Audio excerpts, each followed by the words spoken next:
2024년 2월 25일 일요일 돈다방 미쓰리 시작하겠습니다.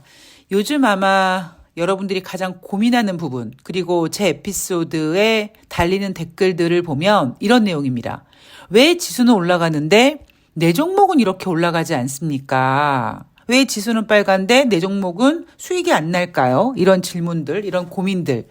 그리고 제가 오늘 방송 준비를 하기 위해서 기사를 쭉 검색하는 중에 눈에 띄었던 내용이 뭐냐면, 왜 일본 증시, 니케이 지수는 사상 최고치를 막 돌파하고 그랬는데 왜 이라케미는 울고 있는가, 뭐 이런 내용이었습니다. 자, 여러분 왜 그럴까요? 제가 언제 한번 날 잡아서 이 주식 시장의 스타일을 한번 정리를 해드려야 될 것 같은데, 제가 여러분들께 시황이 되게 중요합니다 라는 이야기를 종종 해드리잖아요. 시황이 좋으면 좋죠. 좋을 것 같죠. 그런데 뭐 지금처럼 지수는 올라가는데 내 종목이 올라가지 않는 거는 시황이 뭐가 의미가 있어, 이렇게 생각하실 수도 있어요. 그래서 제가 앞에서 이런 얘기 해드린 적이 있습니다. 내가 지금 놀고 있는 물이 어떤 물인지는 알고 놀자. 내가 지금 물에 뛰어들어서 수영을 하고 있는데 이게 넓은 바다인지 아니면 호수인지 아니면 뭐 웅덩인지, 더러운 물, 오물 잔뜩 섞인 뭐 웅덩인지, 아니면 후쿠시마 핵 오염수, 핵 폐기물이 담겨져 있는 그 물인지 좀 알고 놀아야 된다. 그래야지만 기다릴 수가 있고요. 그래야지만 타이밍을 노릴 수가 있습니다. 단순히 지수는 올라가는데 왜 내 거는 이렇게 안 올라가요? 내가 종목을 잘못 골랐나? 내가 주식 투자를 잘못했나? 나는 주식을 하면 안 되나? 지금이라도 당장 팔아서 막 올라가는 종목들 막 쫓아가야 되나? 뭐 이런 생각을, 이런 그 발작 버튼을 누르게 할 수 있는 상황이 지금 같은 경우고요. 그리고 일부러 그런 상황을 만듭니다. 왜냐하면 제가 늘 말씀드리지만 물갈이를 해야 되기 때문에요. 그래서 여러분들이 종목을 매매해서 수익을 내는 것도 중요하고, 뭐 국제 유가라든가 달러라든가 뭐 금값의 방향을 보는 것도 중요하지만, 제가 여러분들한테 가장 부탁드리고 싶은 부분이 뭐냐면, 내가 지금 놀고 있는 주식시장, 내가 지금 뛰어들어 있는 주식시장이 과연 어떤 스타일인지를 일단 알아야 된다는 거죠. 지금 주식시장이 빨갛다. 근데 나는 수익이 안 난다. 본인이 주식 능력이 없다. 뭐 내가 주식을 하면 안 되나 보다. 역시 내가 사면은 빠지나 보다. 이렇게 자책을 할 때는 이제 아니잖아요, 우리 여러분. 그죠? 우리는 그 정도로 이제 막 그런 주린디 같은 그런 어리석은 투자자들의 생각을 할 필요는 없는 거지 않습니까? 지금 지수는 올라가는데 지금 스타일이 어떻기 때문에 내 거는 올라가지 않고 있구나. 그런데 지금 올라가는 지수가 과연 어떤 스타일인지를 안다면 그때 가서 이제 내가 진짜 잘못 매매를 한 건지 잘못 매수를 한 건지 지금이라도 바꿔야 되는 건지 이게 결정이 되지 않습니까? 그러니까 가장 중요한 거는 조금 더 큰 그림을 보면서, 다 필요 없어요. 그냥 여러분들이 지금 뛰어놀고 있는 주식시장이 어떤 스타일인지를 아시면 됩니다. 자, 예를 들면 지금 지수가 뭐 2660포인트 올라가고 막 그러지 않습니까? 그런데 미쓰리는 요즘에는 뭐 지수 상단 이런 얘기는 하지 않습니다만, 이렇게 지수가 올라가는 거에 대해서 저는 여전히 조심해야 된다고 얘기하지 않습니까? 그 이유는 뭐냐면 지금은 유동성 장세가 아니라는 거죠. 돈이 없거든요. 그런데 왜 지수는 올릴까요? 제가 앞에 방송에서 말씀드렸듯이 주식은 왜 올라간다? 사는 사람이 많으니까 올라가는 거고요. 주식은 파는 사람이 많으면 떨어지는 겁니다.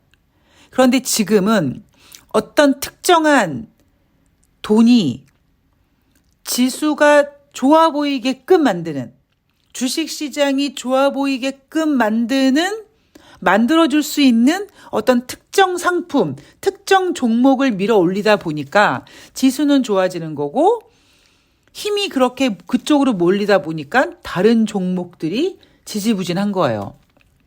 이 얘기는 제가 나중에 한번 이거는요. 뭐 10분, 20분, 30분으로 그 해결될 문제는 아닌 것 같고 요건 제가 이제 하루 날 잡아가지고요. 그 지금 제가 그 멤버십 하는 분들 그분들을 대상으로 할지 하여튼 제가 조금 더 고민해 보고 하여튼 쭉 한번 그 스타일에 대해서 한번 얘기해 드리는 시간을 가져보도록 하겠습니다. 단지 제가 지금 드리고 싶은 말씀은 지금 지수는 빨간데 여러분들의 종목들이 움직이지 않는다. 내가 주식을 잘못 샀나? 지금이라도 갈아타야 되나? 라는 섣부른 생각은 좀 안 하셨으면 좋겠습니다. 왜냐하면요. 여러분들이 그렇게 섣부른 생각을 해서 발작 버튼이 눌러져서 종목을 교체하잖아요. 그러면 여러분들이 산 그 종목은 또 빠질 겁니다. 그럼 여러분들은 또 후회하죠? 또 손절하고 또 다른 종목을 또 사실 거예요. 또 빠질 거예요. 그렇게 여러분들을 너덜너덜하게 만들어 놓을 겁니다. 지금 주식시장이 그렇고요. 지금 이제 2월의 마지막 주니까 2월 달도 거의 다 갔잖아요. 12개월 중에서 2개월이나 갔는데 나 아직으로 수익을 못 냈어. 의미가 없어요. 예. 아직까지 주식시장의 어떤 그 방향성을 찾아가는 과정이고 제가 앞에서도 그랬죠. 1월 달은 뭐 1월 효과 기대감 이런 것들이 좀 있고 2월 달에는 좀 이렇게 날짜도 짧고 뭐 설 연휴도 있고 이제 어영부영 넘어가다가 이제 3월 달 정도가 되면 대충 이제 올해 시장이 어떻겠구나라는 그림이 나옵니다. 물론 저는 이미 올해 주식시장을 하방을 열어놨고 아직 바닥을 찾고 있지 못하고 바닥을 찾고 있지 못하는 이유는 예상외로 너무 엉망진창되고 있는 이 상황 속에서 특히 이제 올해 같은 경우는 총선도 있고 있다 보니까 어느 정도까지 어떤 리스크가 튀어나와서 어떻게 망가뜨릴 것이고 그 과정에서 어떻게 될지 그거에 대해서 아직까지는 구체적으로 보이지 않고 있기 때문에 큰 그림만 가지고 있다라는 이야기를 다시 한번 전해드리도록 하겠습니다. 자, 오늘 금요일 뉴욕 증시랑 내일부터 시작되는 2월달 마지막 한 주를 정리해보는 시간인데 사실 뭐 그렇게 지금 뭐 큰 이슈가 되는 부분은 사실 없습니다. 제가 중간중간에 뭐 미국의 상업용 부동산 리스크라든가 뭐 여러 가지 이야기들 해주지 않습니까? 근데 아직까지는 그런 부분이 뉴욕 증시 같은데 전혀 반영이 되고 있지 않고 우리나라 같은 경우에도 총선 이후에 PF가 터진다라는 거는 뭐 오해다 뭐 이런 식으로 지금 계속 뭔가 이렇게 눌러가고 있는 이런 느낌이다 보니까 특별한 이슈는 그렇게 눈에 띄기 없습니다만 여전히 여러분들은 지금은 유동성 장세가 아니라 그 증시 남아있는 일부 유동성으로 인위적으로 지수를 끌어올리는 작업 중이다 정도의 시장이다. 라고만 알고 계시면 좀 도움이 되실 겁니다. 자, 다우지수가 0.16% 상승했었고요. 금요일 S&P 500이 0.03% 상승, 나스닥이 0.28% 하락했습니다. 자, 지금 뉴욕 증시를 이끌고 있는 거는 엔비디아죠. 엔비디아에 대한 흥분이 다소 진정되면서 혼조세로 마감을 했다. 자, 다우지수 S&P 500 사상 최고치 마감했고 나스닥은 장중 역대 최고치 경신을 했지만 종가 기준으로는 그 최고치였던 16,057포인트에 미치지는 못하고 그러니까 장중에는 돌파했는데 주가 기준으로는 그 고점을 유지하지 못했다. 뭐 이렇게 정리가 될 수 있을 것 같죠. 제가 여러분 앞에 방송에서 예전 방송에서 그 도깨비실 얘기를 한번 해드린 적이 있지 않습니까? 지금 시장은 엔비디아만 봐 이랬거든요. 이러고 있거든요. 뭐 얼마 전까지만 해도 애플 봐 했다가 애플은 이미 올해 연초에 외국계 증권 투자은행들이 매도해라 뭐 이런 그 보고서가 나오고 이러면서 애플에 대한 기대감이 좀 꺾였고 그리고 그 다음에 이제 테슬라가 있었는데 테슬라도 마찬가지로 지금 기대가 꺾여 있는 상태에서 뭔가 가치주라고 얘기하기보다는 성장에 대한 그 성장주에 대한 관점으로 시각을 돌려놓고 있고 이 엔비디아, 아직은 뭔가 우리에게는 기대감이 더 큰 업종이라고 봐야겠죠? 그러니까 이 엔비디아에만 집중을 하고 있습니다. 저는 이런 부분을 조심해야 된다고 생각하는 거예요. 그래서 제가 앞에 방송에서도 도깨비실 이야기를 한번 해드렸던 이유가 바로 이겁니다.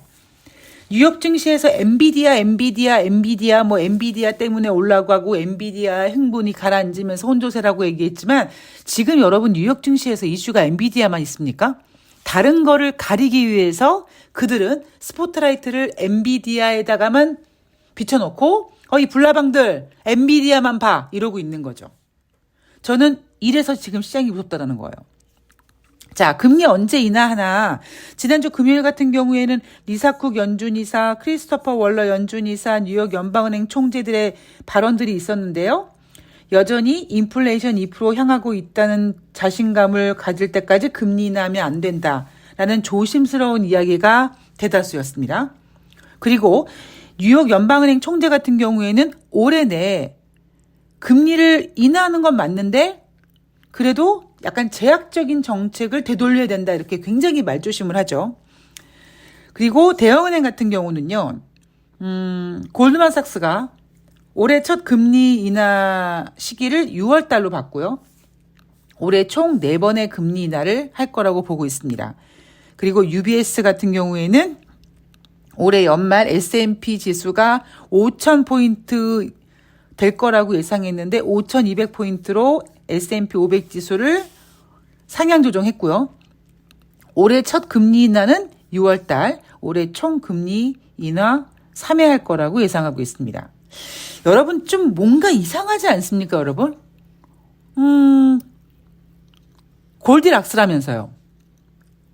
근데 골디락스이긴 한데 미국이 연착륙인데 미국 경제 지금 좋은데 처음에는 금리 인하를 3월 달에 할 거라고 했다가 흥분해서 올라갔던 주식시장이 금리 인하가 후퇴되면서 갑자기 미국의 연착륙 골디락스 이야기가 나오더니 금리 인하가 후퇴되긴 했는데 그럼에도 불구하고 6월부터 금리 인하를 하던 5월부터 하던 어쨌든 하반기에 3번 혹은 4번 한다는 거죠.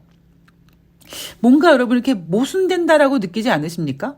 아니 연착륙이고 골디락스고 그러면 사실 올해 쭉 금리 동결을 해도 괜찮은데 왜 올해 하반기에 금리 인하를 4번, 3번이나 할 거라고 예상하면서도 미국 경제가 좋다고 할까요? 여러분 6월이면은요. 1월 달 FOMC 회의, 3월 달, 그리고 5월 달, 6월 달 있습니다. 그러면 6월 달에 금리 인하를 하잖아요.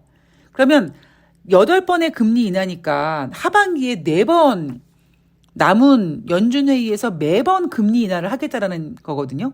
매번 그렇게 FOMC 회의가 있을 때마다 금리 인하를 하겠다라는 거는 뭐냐면 경기 우려가 있다라는 거죠. 경기 우려가 있어서 올해 하반기에 3번이든 4번이든 금리 인하를 예상하고 있는 그들은 지금은 미국의 연착륙 그다음에 골디락스를 얘기합니다. 뭔가 지금 모순이에요. 그리고 그 모순인 이유 첫 번째 지금은 유동성 장세 아니고요. 그리고 두 번째 지금의 미국의 금리 기준이 금리 수준이 너무 높다. 자, 6월달 금리 인하 가능성 67.4% 반영되고 있습니다. 자, 내일부터 시작되는 한 주 간단하게 짚어볼 텐데요. 일단 코스피 2,600에서 2,720포인트 예상하고 있습니다. NH투자증권이요. 국내 같은 경우에는 가장 큰 이슈가 바로 내일 발표된다는 그 기업 밸류업 프로그램입니다. 어떤 내용이 있을까? PBR과 같은 지표의 개선 목표를 제시한다는 등 새 주가 지수를 발표한다는 등 기업 배당 세제 공제 제도를 발표한다는 등 하지만 일단 저는 다 의미 없다라고 보고 있습니다. 실제 발표되는 정책이 기대를 상회하기 쉽지 않을 거라는 전망을 전문가들이 하고 있고요. 대신에 4월 총선 전까지 정부의 추가적 정책 드라이브가 있을 것으로 예상되니 지수가 빠질 때마다 매수하라고 합니다. 이게 무슨 의미냐? 자, 어떤 분께서 앞에 방송에서 댓글에 정치 얘기하지 말아라. 나는 미쓰리가 마치는지 안 미치는지 미쓰리의 촉을 보러 왔다. 이런 말씀하셨다고 했을 때 제가 지금 정치 얘기를 안 할 수가 없다라는 얘기 해드렸죠. 그리고 지금 주식시장을 이렇게 왜곡하게 만든 것도 총선을 앞두고 지금 윤석열 정부가 내놓고 있는 기업 밸류 프로그램에 대한 기대감인데 이것 때문에 지수가 그나마 잘 버텨주고 있는 겁니다. 그런데 정작 발표됐을 때 우와 진짜 이 프로그램으로 대한민국 주식시장이 되게 좋아질 것 같아 라는 기대가 만들어질 것이냐 아니면 에휴 별거 없네 이런 부분에다가 여기에 이제 뭐 미국의 경제 지표라든가 이런 것들을 봐서 뉴욕 증시가 하락하면 대한민국은요 기업 밸류 프로그램이고 나발이고 다 의미 없다니까요.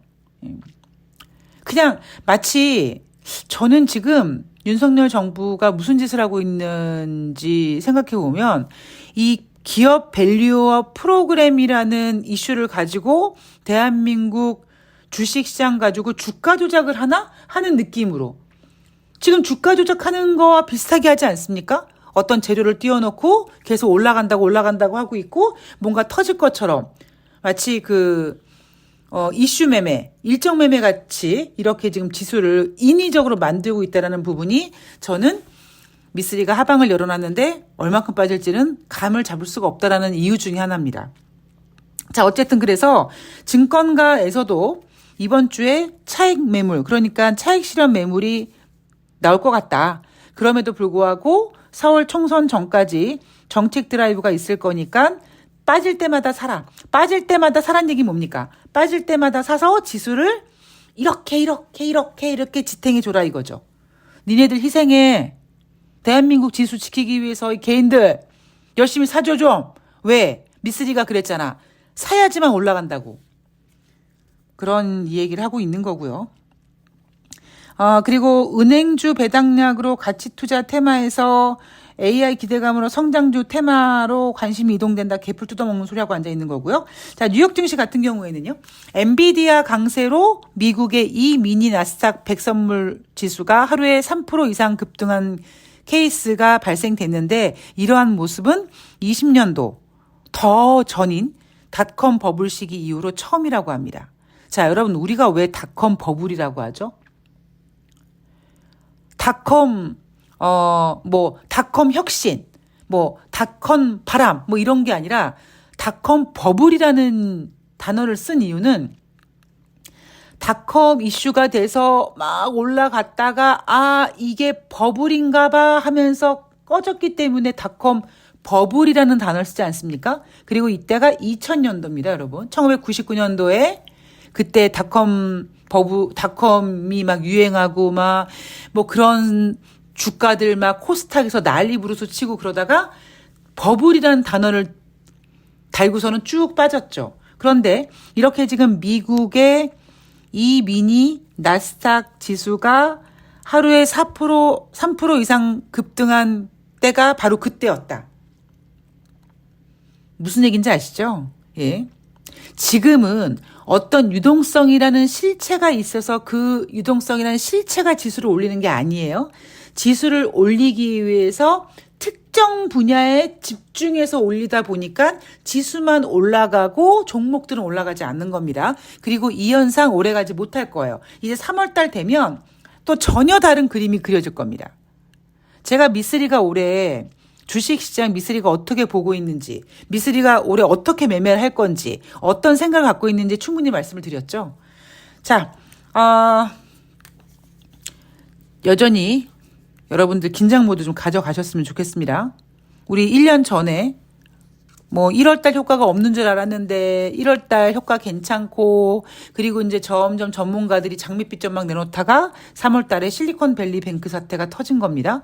물론 그때 제가 이거 금융위처럼 되지 않아요라고 안정됐지만 미국은 모르겠습니다만 우리나라는 시장 빠지고 여기 이제 PF 사태 터지고 이러면 굉장히 골치 아파집니다, 여러분. 조심하십시오. 자, 내일은요. 미국의 신규 주택 판매 그리고 2월달 댈러스 연방은행 제조업지수 발표되고요. 27일 1월달 내구재 수주, 2월달 리치몬드 연방은행 제조업지수가 발표가 됩니다. 28일은 미국의 4분기 국내 총생산 GDP 발표되고 29일은 1월달 개인소비 지출 및 개인소득 2월달 캔자스시티 연방은행 제조업 지수가 발표가 됩니다. 그리고 우리나라 주식시장은 3월 1일 3일절로 열리지 않지만 미국 같은 경우에는 2월달 ISM 제조업 PMI가 지표되고 제가 오늘 말씀드리지 않았지만 26, 27, 28, 29 그다음에 3월 1일 이날 아직 블랙아웃에 들어가지 않은 연준 의원들의 발언들은 이어집니다. 그러나 제가 오늘 뭐 누가 무슨 얘기할 거다고 얘기하지 않는 이유는 그들의 발언이 의미가 없다라는 점. 그들은 계속 신중할 거라는 점. 왜냐하면 앞으로 다가오는 한 주 동안 발표될 1월달 개인 소비 지출 및 개인 소득이 인플레이션 지표인데 얘는 지금 상승할 거라고 보고 있거든요. 소비자 물가 지표에 이어서 인플레이션 지표인 개인 소비 지출도 상승한다. 그들은 경제 지표가 좋다고 얘기하고 있지만 미쓰리는 경제 지표가 안 좋다라고 보고 있기 때문에 지금 미국은 스태그플레이션이다라고 주장하고 있습니다. 여기에 개인 소비 같은 경우에는 인플레이션 지표이긴 하고요. 근데 인플레이션 지표엔 포함되지 않지만 굉장히 중요한 경제 지표인 미국의 소매 판매는 감소했다. 이걸 여러분 잘 한번 생각해 보시기 바랍니다. 저는 지금 주식시장이 너무 클리어하게 잘 보이고 있어요. 단지 제가 보고 있는 거는 지금 증시보다 조금 앞서서 보고 있는 거고 지금 주식시장이 너무 약간 뭐라 그럴까요? 좀 왜곡되어 있는 상태이기 때문에 제가 좀 어렵다, 생각이 많아진다라고 얘기하고 있지만 미래의 관점에서 전 지금 주식시장이 굉장히 깨끗하게 보입니다. 냉정하게 봤을 때. 그러니까 여러분들께서도 늘 말씀드리지만 지수가 올라가건 내 종목이 올라가건 그거는 즐기시면 됩니다. 그런데 주식하는 이유는요. 지수가 올라간다고 와 오늘 주식시장 좋다 이러려고 여러분들이 주식하는 게 아니라 여러분들이 진짜 여러분들 계좌에 돈을 불리는 목적이 주식하는 목적이니까 제대로 된 시장을 잘 보시고 현명한 투자 잘 하셨으면 좋겠습니다. 자, 2월 한 주 마지막 주 잘 마무리하시고요. 저는 내일 방송은 쉴 거고요. 화요일 날 월요일 뉴욕 증시 마감 현황에서 만나 뵐 거고 그리고 오후에는 화요일 오후에는 사달에서 인사드리도록 하겠습니다. 모두 화이팅 하시고요. 남은 휴일 잘 보내시기 바랍니다. 고맙습니다.